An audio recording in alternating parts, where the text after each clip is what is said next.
মামলা না, দুদুকে কিছু অভিযোগ গেছে। আজকে আমিও সংবাদ মাধ্যমে দেখলাম যে দুদুকে কোনো একজন ক্রিকেট প্লেয়ারের ভক্তরা গিয়ে মব তৈরি করে সেখানে অভিযোগ দিচ্ছেন। আগামী দিনে বাংলাদেশের মানুষ বিগত দিনে আমাদেরকে যেভাবে সমর্থন দিয়েছে, জুলাই গণঅভ্যুত্থান থেকে শুরু করে একটি নতুন রাজনৈতিক দলকে তারা যেভাবে স্নেহ, ভালোবাসা এবং সমর্থন দিয়েছে, ভোট দিয়েছে, আগামী দিনেও আমরা তাদের জন্য কাজ করব। আমাদের কমিটমেন্ট থাকবে এবং এর প্রেক্ষিতে আমরাও বাংলাদেশের জনগণের পক্ষ থেকে সমর্থন এবং ভালোবাসা এবং দোয়া প্রত্যাশী।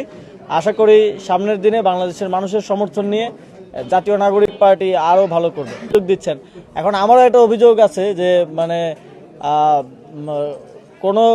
তখন আমি সরকারের দায়িত্বে থাকাকালীন জুলাই গণঅভ্যুত্থানের বিপক্ষে অবস্থান নেওয়ার কারণে এবং শেখ হাসিনাকে এন্ডোর্স করার কারণে বলেছিলাম এবং সিদ্ধান্ত নিয়েছিলাম যে সাকিব আল হাসান বাংলাদেশের জার্সি পরে বাংলাদেশের পতাকা বহন করার কোনো নৈতিক অধিকার তার নেই।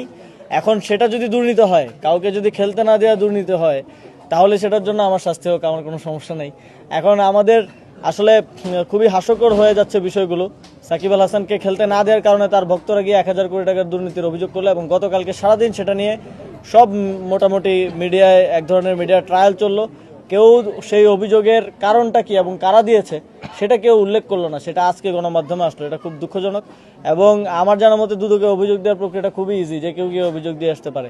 কিন্তু তারপরেও তাদেরকে কেন সেখানে মব তৈরি করতে হলো বা সেখানে কেন এইভাবে লোকবল নিয়ে, আমার ধারণা হচ্ছে এর পিছনে কোনো ধরনের উস্কানি অথবা ইন্ধন আছে। কোনো যদি সুস্পষ্ট কোনো এই ধরনের হাস্যরসাত্মক অভিযোগ ছাড়া যদি কোনো সুস্পষ্ট কারো অভিযোগ থাকে, আমি মনে করি সেটা সে করতে পারে। এটা গণতান্ত্রিক দেশে সবার সে অধিকার আছে। কার যদি আমার থেকে কোনো কিছু জানার থাকে, আমিও সেটা স্পষ্টভাবে, আর এখানে গোপনীয়তার কিছু নেই, সেটা স্পষ্টভাবে বলার জন্য প্রস্তুত আছি এবং সহযোগিতা করতে প্রস্তুত আছি।